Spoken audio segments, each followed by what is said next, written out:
Hello, welcome back, viewers and subscribers. Norando Brown here, your host. And first and foremost, let me say thank you to all our subscribers.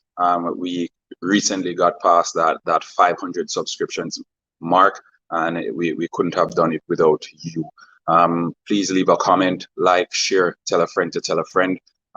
We are very, very appreciative of all the support we've received over these past few weeks. Now, straight to it. Earlier this week, I came on here and I lamented to you guys that there are some Reggae Boyz who may not make the Gold Cup because of passport issues. News broke today via the Jamaica Observer.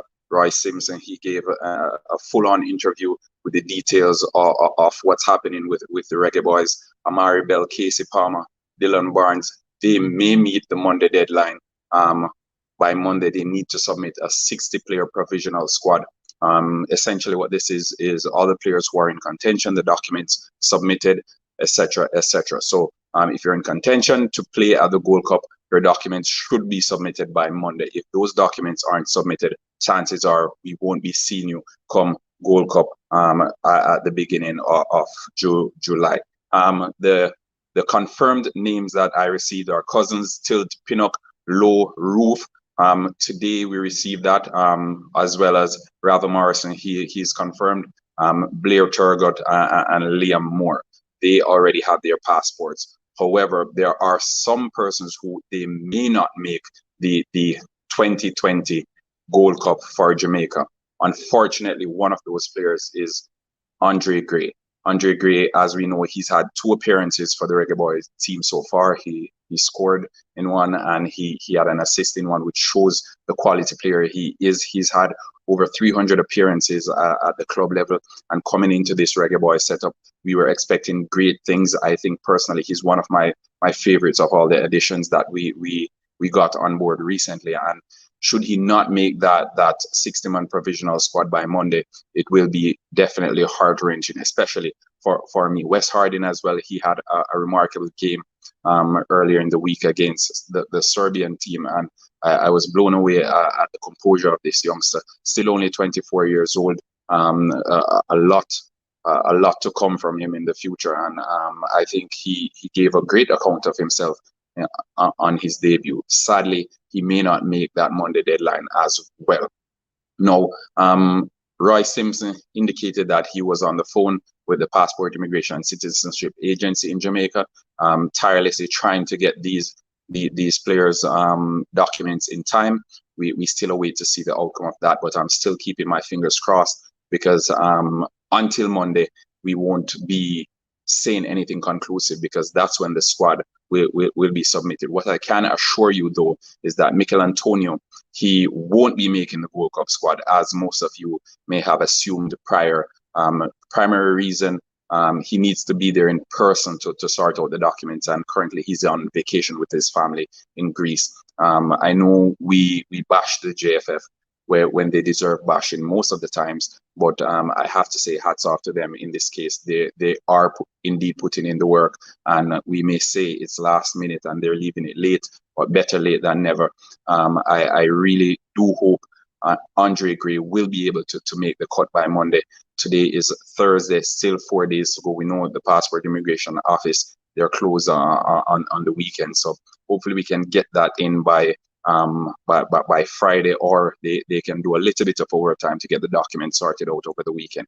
Who knows? I'm still hopeful. I'm still excited to see how the outcome is, but I'm hopeful more than anything else, because Andre Gray will be a greatly missed player, especially in the absence of Mikel Antonio. And I think without Andre Gray, our hopes have shrunk from maybe a 60% of winning the Gold Cup to maybe a 40 or 35. That's how important a player I think he is when he's leading the line for the Reggae Boyz team. Folks on here will say, okay, we have Shamar Nicholas and we have Javon East, but Andre Gray, he's a proven top quality striker, and just having him in the fray for those 2 games that he played for Jamaica, it showed a level above what we have grown accustomed to over these past 2 years or so. So I'm hopeful. Andre Gray will make the cut by Monday, but let me know who will be your most missed player should they not make the Gold Cup.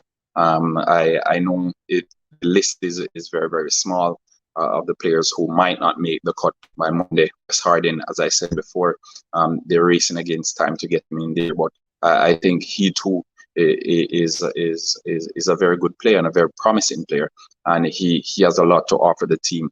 Earlier the game against Serbia, we had I think nine English-based players in the squad, and there were some that didn't make the trip. So if we are to put all the English-based talent in our squad, the Jamaican team will definitely be a force to reckon with. And add Andre Gray to that fray and Mikel Antonio come the World Cup qualifiers, and I think we will be rallying around the Reggae Boyz.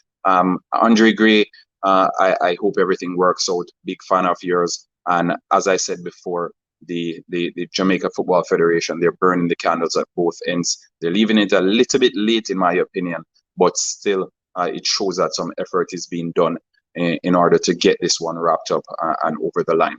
Hopefully, we will have Andre Gray come the beginning of the Gold Cup on July 10th. But as things stand right now, it doesn't look too pretty from the Jamaican perspective, and it seems as if we might just have to fight this one through without him. Thanks again for tuning into Halftime, folks. Please leave a comment, like, share, and don't forget to subscribe to the channel. We appreciate all the love we've been receiving these past few weeks, and please continue hitting that subscribe button, hitting that like button, leaving the comments on there. I'll try my best to respond to as much of the comments as possible. As the information gets to me, then I will ensure that the information gets to you.